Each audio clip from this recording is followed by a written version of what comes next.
Today, I'm going to answer some questions from people who follow me on LinkedIn. Um, I decided to reach out to some of them and ask them if they have anything that they'd like me to weigh in on. So that's what we're going to do today.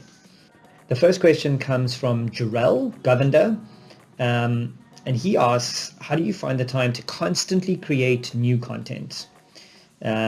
Sometimes you have a good spell, first few months kick off, but as the days get busier, things kind of die off. So this is a really good question, and it's something that I struggle with constantly. Finding the time to actually produce the work that you want to do is really hard because we all have lives. There are family commitments, you have to walk your dogs, you need to stay fit, you want to watch TV, you want to read a book. All of these things detract from potentially creating content. I write a lot. I don't practice my writing enough, but I like to write. So I'm constantly looking at the world around me and making headlines on my phone and saving them and sending them to myself.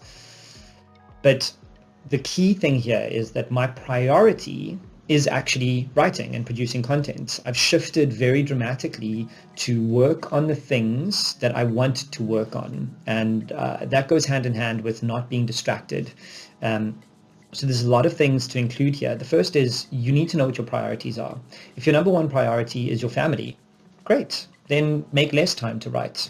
If your number one priority is your job, that doesn't involve content creation, then do your job and like that and don't feel guilty about that.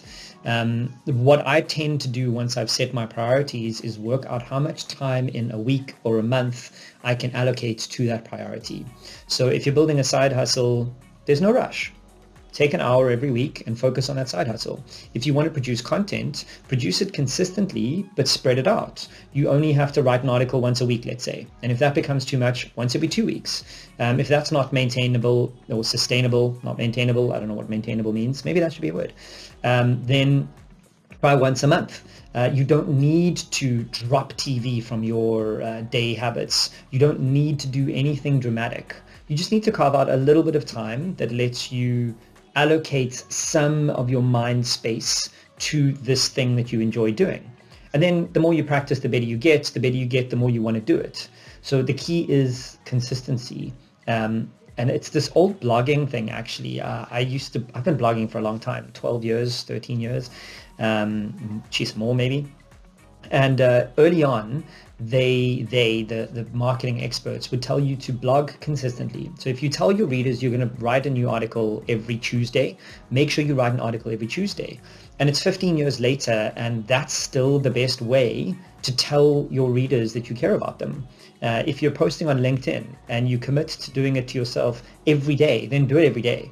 If you're on YouTube and you're posting a video once a week, YouTube's algorithm rewards your weekly show up and post habit. So don't overcommit in the beginning. Rather say you're going to do a video once a month and then do it once a month and do that for a year. Then you've got 12 great videos. And you'll find that the better you get, the more you're going to want to do it. But the key thing here is prioritize, set and allocate time, and then be patient and consistent. That's all you need to do if you want to not overwhelm yourself with this guilt for not performing.